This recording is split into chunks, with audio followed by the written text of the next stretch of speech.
Bom, galerinha, então chegou a hora da gente trabalhar aí questões das duas listas de exercícios que vocês têm disponíveis aí. Vamos fazer questões sobre gimnospermas e angiospermas, beleza? Então eu separei aí essa nona questão da PUC do Rio de Janeiro, 2015. Ela está aí na segunda lista de vocês. E fala o seguinte, uma questão discursiva. O arroz, a espécie Oryza sativa, é um dos grãos mais consumidos no mundo.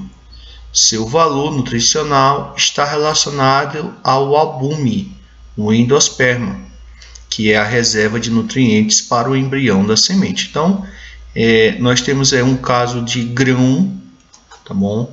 Então, a parte comestível aí do arroz, do milho, nós chamamos de grão, que é uma espécie de fruto com semente fundida. E o que ele está se referindo aqui, que a parte nutritiva é o endosperma, tá certo? Que se forma ali durante a fecundação. Considerando que as células somáticas do arroz possuem 24 cromossomos, quantos cromossomos podem ser encontrados na célula do albume? Então vamos lá. Quando ele fala aqui, considerando as células somáticas do arroz, ele está falando ali da célula da raiz, da célula do caule, da folha, da pétala, uma célula do fruto, ou seja, ele está se referindo aí às células diploides, às células do esporófito. Então, essas células aí, ele está dizendo que a quantidade de cromossomos dela é igual a 24. Então, nós temos aí o que? 2N igual a 24. 2N igual a 24. Então, quanto é que seria o valor haploide, o valor de N? Então, é só dividir aí 24 por 2, e aí o N, o valor haploide, é 12. Então, se eu pegar lá, por exemplo, células do estágio gametofítico desse indivíduo, ou seja, ali do pólen, do recheio do óvulo, do saco embrionário, já que o arroz é uma angiosperma, então aquelas células ali vão ter 12 cromossomos, beleza? E aí ele pergunta quantos são encontrados no albume, no endosperma. Então você tem que lembrar que nas angiospermas acontece aí a dupla fecundação, onde você tem a primeira fecundação, que é entre o primeiro núcleo espermático e a oospera, essa vai formar o embrião diploide. E a segunda fecundação ela vai acontecer entre o segundo núcleo espermático, ou célula espermática, e as células centrais, ou núcleos centrais, são duas células. Então você tem aí uma fecundação, uma fusão de 3 células haploides. Por isso que o albume ele é triploide. O albume, o endosperma das angiospermas, ele é triploide. Ele é chamado de endosperma secundário. Já nas gimnospermas, o endosperma ele é haploide, por isso que ele é chamado de endosperma primário, beleza? Então, em gimnosperma, o endosperma é primário, é haploide.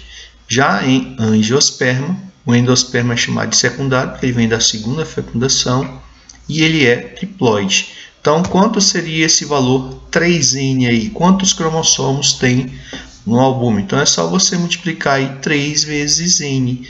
Quanto é N? 12. Então, fica 3 vezes 12, igual a 36. Então, nas células do endosperma do arroz, nós encontramos 36 cromossomos, beleza? Então, essa é a resposta da questão. E você vai justificar explicando aí o processo da dupla fecundação das células participantes, como eu já falei aí para vocês. Bom, essa outra questão ela está naquela primeira lista que tem questões de todos os grupos vegetais, e aí ficou faltando a gente falar aí fazer as questões sobre gimnosperma e angiosperma, que tem na primeira lista também, ok? Então essa é uma questão de 2016 aí de uma faculdade. Diz o seguinte: o cladograma mostra de forma simplificada a relação evolutiva entre os principais grupos de plantas. Então está aqui o cladograma clássico com briófitas, pteridófitas, gimnosperma e angiosperma nessa sequência aí de aparecimento. E aqui as apomorfias, algumas estão indicadas, tá bom? E outras estão aí com números, assinaladas com números, tá bom? Com certeza ele vai pedir aí para identificar esses números. Então veja só, considerando as informações contidas no cladograma e os conhecimentos sobre o assunto, letra A. Primeiramente ele pergunta, indique uma função do xilema. Então veja que o xilema ele aparece aqui primeiramente com as pteridófitas, não é isso? Ele aparece aqui primeiramente com as pteridófitas, e aí por isso que as pteridófitas vão ser aí as primeiras plantas que nós chamamos de traqueófitas, beleza? Então pteridófitas é traqueófitas, gimnosperma é traqueófita e angiosperma é traqueófita, beleza? Então, qual é a função do xilema? Condução da seiva bruta. A seiva bruta é aquela seiva composta por água e minerais, beleza? Cite a estrutura que o óvulo origina após a fecundação. Então, você vê aqui que o óvulo ele aparece a partir de gimnospermas e angiospermas. Então, ele começa aqui, as primeiras plantas a terem óvulo são as gimnospermas. E o que o óvulo origina? A semente. Após a fecundação, o óvulo origina a semente, tanto em gimnosperma quanto em angiosperma. Lembrando que o óvulo não é o gameta, não é a célula que é fecundada. Ele é a estrutura que abriga aí o gameta feminino, que é a oospera, tanto em gimnosperma quanto em angiosperma. Beleza? Então, o óvulo ele origina aí a semente, por isso que gimnospermas e angiospermas são chamadas de espermatófitas, por terem sementes. Bom, letra B. Indique qual dos números 1, 2 e 3 pode representar o surgimento do grão de pólen. Então, qual é desses números que pode representar o grão de pólen? Não pode ser o 1, porque nem todos os grupos vegetais têm pólen. Não pode ser o 2, porque pteridófitas não têm pólen.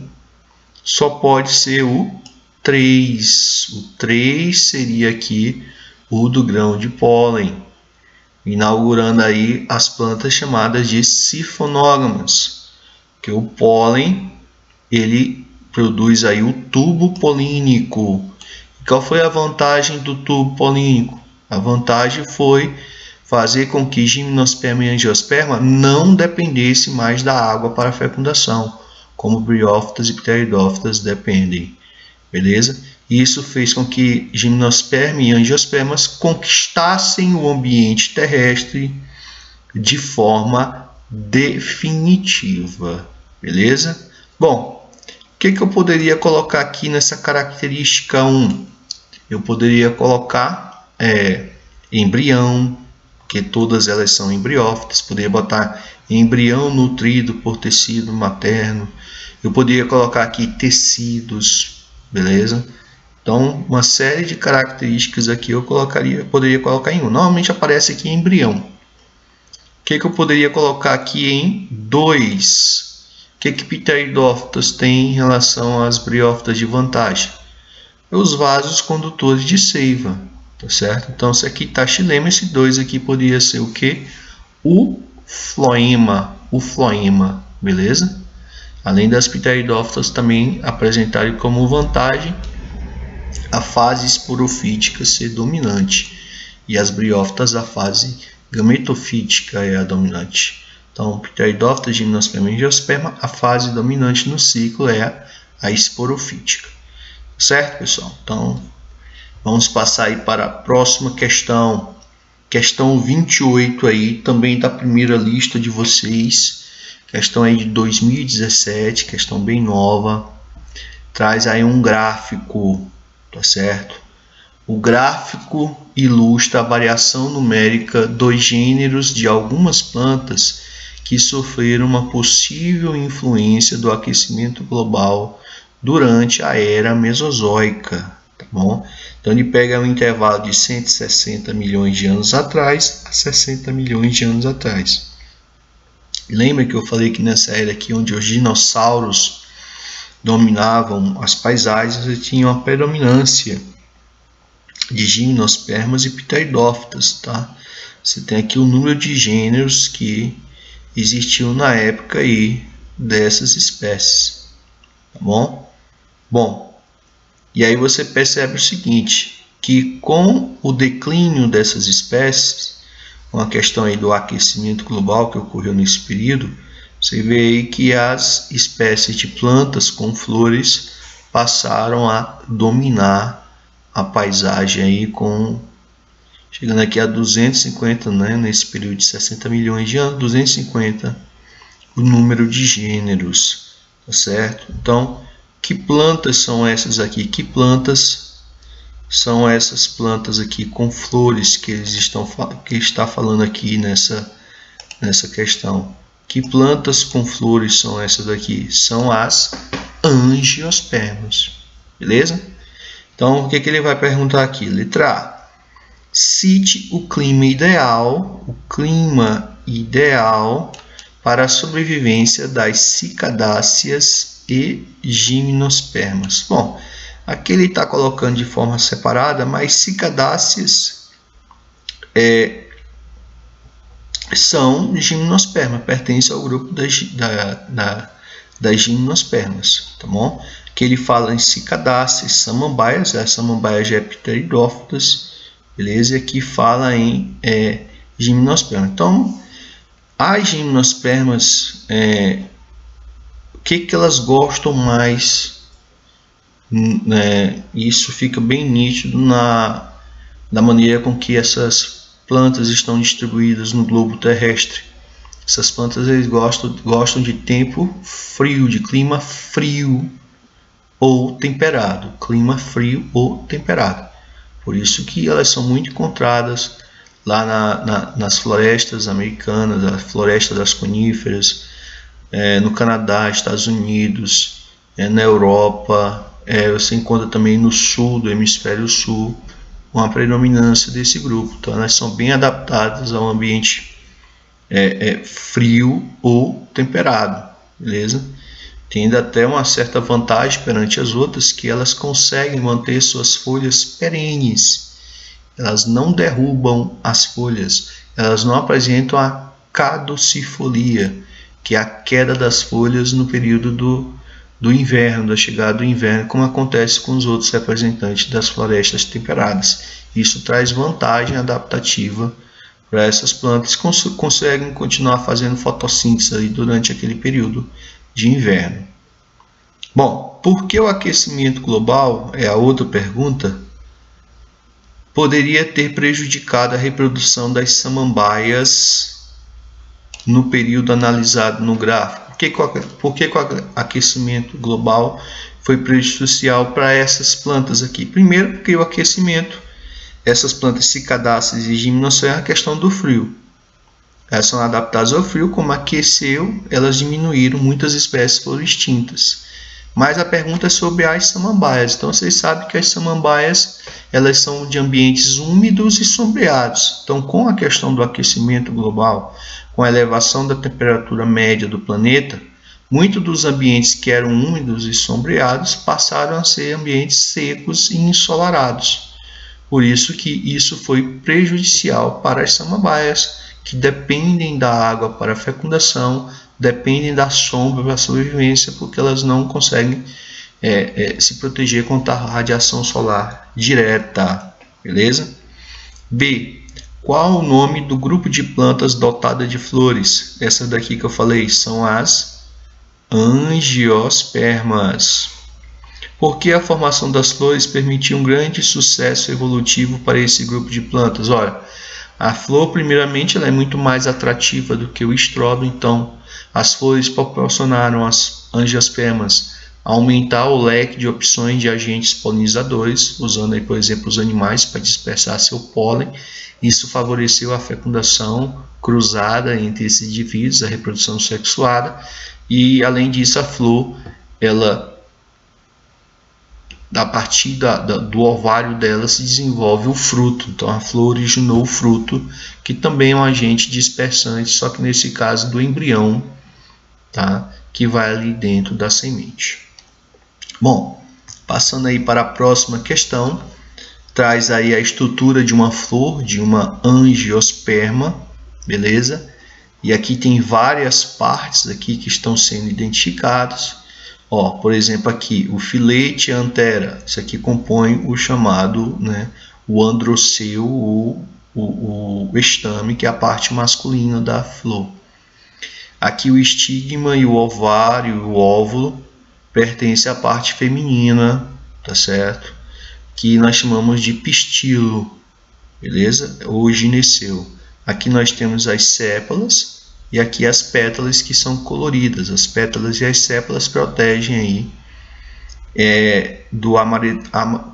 o amadurecimento dessas estruturas reprodutivas, porque elas ficam fechadas durante o período inicial antes da flor desabrochar.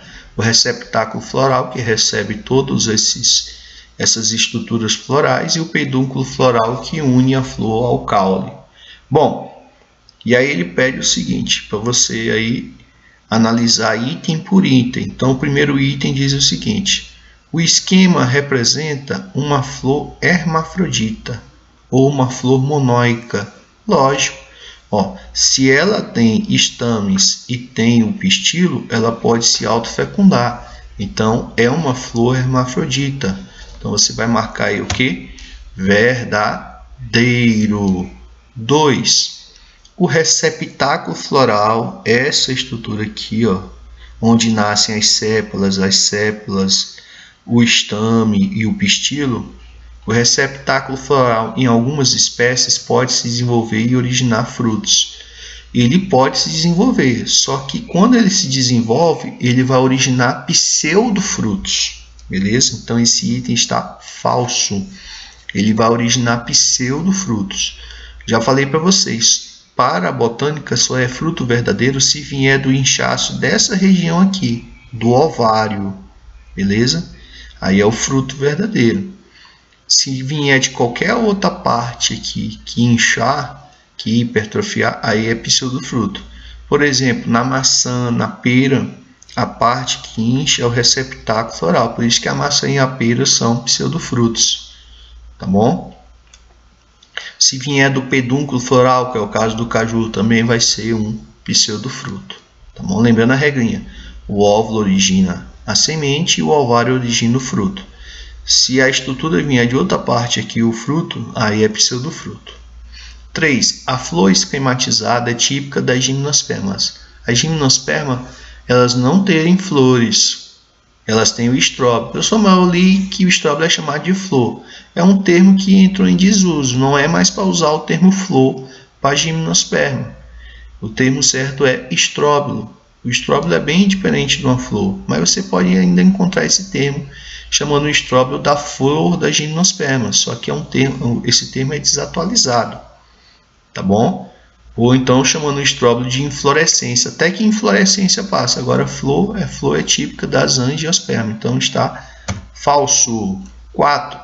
As pétalas aqui podem servir como elementos atrativos do processo de polinização. Esse é o papel das pétalas. Além de proteger, as pétalas atraem os polinizadores, por isso que elas são coloridas e vistosas, verdadeiros. No estigma, que é a boquinha aqui do pistilo, é onde deve cair o pólen. No estigma ocorre a fixação do grão de pólen. Quando o pólen cai aqui no estigma, nós dizemos que a flor foi polinizada. Verdadeiro isso aí também. E o 6, o óvulo fecundado pelo grão de pólen dará origem ao embrião. Lembrando que o óvulo, quem é fecundado, na realidade, é a oosfera. E não é pelo grão de pólen, é pelo núcleo ou célula espermática que vem ali é dentro do grão de pólen. Na realidade, o que vem dentro é a célula geradora que sofre a mitose, originando os dois núcleos espermáticos. Então, botanicamente, esse item está falso. Então, o certo é 1, 4 e 5. Você encontra isso aí na letra D. Beleza? Que fala que essas alternativas são verdadeiras. Bom, próxima questão aí é a questão 19 da ACAF 2016. Diz o seguinte: o reino plant, metáfita ou vegetal é um dos maiores grupos de seres vivos na Terra. Abriga os vegetais eucariontes, multicelulares e autotróficos fotossintetizantes, que apresentam alternâncias de gerações em seus ciclos de vida. No cladograma a seguir está representado o grau de parentesco entre diferentes grupos de vegetais. Então, aqui traz quando você incorpora aqui algas, você está chamando aqui o grupo dos vegetais. A gente sabe que as algas não pertencem mais ao reino plant. Por isso que ele aparece aqui como um grupo externo. Beleza? Bom, e aqui são colocadas algumas características e estão numeradas aí. Com certeza ele vai pedir aí para você identificar. Então, acerca das informações contidas no cladograma e conhecimentos relacionados ao tema, assinale a alternativa correta. Letra A, que vai dizer a letra A? A letra A diz: o número 2, né? Número 2 aqui, indica o aparecimento da semente, estrutura que se origina do ovário da flor. Opa! O 2 até pode ser aqui a semente, né? Porque ela surge aqui dando origem aí ao grupo das gimnospermas. Mas a semente ela vem do óvulo, do ovário vem o fruto. Então a letra A já está fora. Letra B. As angiospermas são plantas que possuem raiz, caule, folha, flor e sementes protegidas por fruto. Estrutura indicada pelo número 3. Olha, esse número 3 ele pode ser flor ou fruto, que são as novidades evolutivas das angiospermas. Perfeito, as angiospermas são as plantas completas, tem raiz, caule, folha, flor, fruto e semente. Tudo certo até aqui, mas continuando. Esse grupo de plantas pode ser dividido em monocotiledôneas e em dicotiledôneas. A gente viu, são as duas classes. Em relação à estrutura floral, as monocotiledôneas possuem flores trímeras e as dicotiledôneas flores tetrâmeras ou pentâmeras. Então, pessoal, lembre-se que eu falei para vocês as principais diferenças entre as mono e as dicotiledôneas, que vocês deveriam aprender, em relação ao tipo de raiz, em relação à disposição dos vasos condutores no caule, a semente, questão dos cotilédones, se é 1 ou 2, e nós temos a questão da folha, se é paralelineve, penineve, e nós temos a questão da flor, que é muito importante, a quantidade de pétalas na flor. Então, nas monocotiledôneas, as flores são trímeras, ou seja, elas têm 3 pétalas ou um múltiplo de 3. Então, uma flor com 6 pétalas, 9 pétalas, ela é monocotiledônea. Já nas dicotiledôneas, né, aqui como ele fala, as flores são tetrâmeras ou pentâmeras, ou seja, elas podem ter 4 ou 5 pétalas, ou múltiplos de 4 ou de 5. Por exemplo, se tiver 8 é múltiplo de 4, então é uma dicotiledônea. Se tiver 10 é múltiplo de 5, então também é uma dicotiledônea. Só se tiver 12 é múltiplo de 3 e é múltiplo de 4. Bom, aí não dá para saber se é mono ou di, tá certo? Por isso que tem mais de uma característica. Para você resolver esse problema, você tem que olhar a raiz, o caule e as outras características para poder separar o grupo aí de mono e dicotiledôneas. Então, a letra B aqui está perfeita, tudo certo. Beleza? Vamos ver o que está errado nas outras, rapidinho. Em um, o reino plant está dividido em 2 grandes grupos, atraqueófitas e traqueófitas. Então, em um, daqui para cá, traqueófito, daqui para cá, traqueófito, tudo bem. Plantas traqueófitas possuem xilema e floema, certo? Vasos condutores, respectivamente, de seiva elaborada e seiva bruta. Ele errou aqui. Respectivamente, o xilema é a seiva bruta e a elaborada é o floema. Então, a gente trocou aqui. Inverteu. Letra D. O grupo das pteridófitas, conforme indicado em 2, corresponde a plantas que possuem raiz, caule, folha e semente. Não. Pteridófito não tem semente. Semente é só a partir de gimnosfera. Então, está errado mesmo. Letra B é a resposta. E a questão 19 aí essa 19 aqui ela é da primeira lista e essa 19 aqui é da segunda lista. E diz o seguinte, aí fala, né, ela mistura genética e botânica, tá bom? Então ela fala aí da questão, considere 2 pares de gene com segregação independente em uma angiosperma que tem autopolinização, cujas flores têm apenas um ovário, no qual se aloja um único óvulo. Suponha que as células diploides da flor de um exemplar dessa espécie apresentam genótipo duplo heterozigoto e que, a partir dela, tenham se originado componentes com determinadas constituições genéticas que se encontram aí na tabela abaixo. Beleza? Então, vejam só aí o que acontece. Vocês devem lembrar lá da questão dos genes representados aí por letras, os dominantes pela letra A e os excessivos pela letrinha menor, né? Então veja só, a oosfera. A oosfera vocês sabem que é uma célula haploide. A célula mãe dos esporos masculino, que é o microsporócito, é diploide, e a célula do endosperma é triploide. Por isso que aqui, ó, nós vamos ter, nesse aqui que é haploide, nós temos dois genes, aqui nós temos 4 na diploide, e aqui na triploide nós temos 6. Beleza? Bom, esses dados permitem concluir que, então vamos eliminar logo fácil. Os esporos femininos desse exemplar são produzidos por mitose. Ó, já não vou mais nem ver o resto. Todos os esporos das plantas, todas as plantas, briófitas, pteridófitas, gimnosperma e angiosperma, elas são produzidas por meiose. Então, já está fora a letra A. Então, já risca aqui a letra A. Letra B. Os esporos femininos desse exemplar produzidos por meiose. Bom, então está certo aqui. Vamos deixar para lá. Os núcleos espermáticos desse exemplar produzidos por mitose, sim, eles são produzidos por mitose. Os núcleos espermáticos vêm da mitose da célula geradora. Então, vamos deixar a letra C. Letra D. Os núcleos espermáticos desse exemplar produzidos por meiose. Não, os núcleos espermáticos é por mitose, não é por meiose. Então, já corta aqui a letra D. Letra E. As antípodas desse exemplar, produzidas por mitose presente no óvulo, tinham constituição AB. Olha só, se a oosfera é azão-bezão, as antípodas também têm que ser azão-bezão, porque elas são cópias. As antípodas, as sinégias da oosfera, elas vêm do mesmo esporo. Se a oosfera AB é porque o esporo, o megásporo, era azão-bezão. Então, já está errado aqui, você risca essa aqui também, a letra E. E aí fica B ou C para ser a resposta aí dessa questão. Vamos lá. Os esporos femininos desse exemplar, produzidos por meiose, tinham constituição azão-bezinho ou azinho-bezão.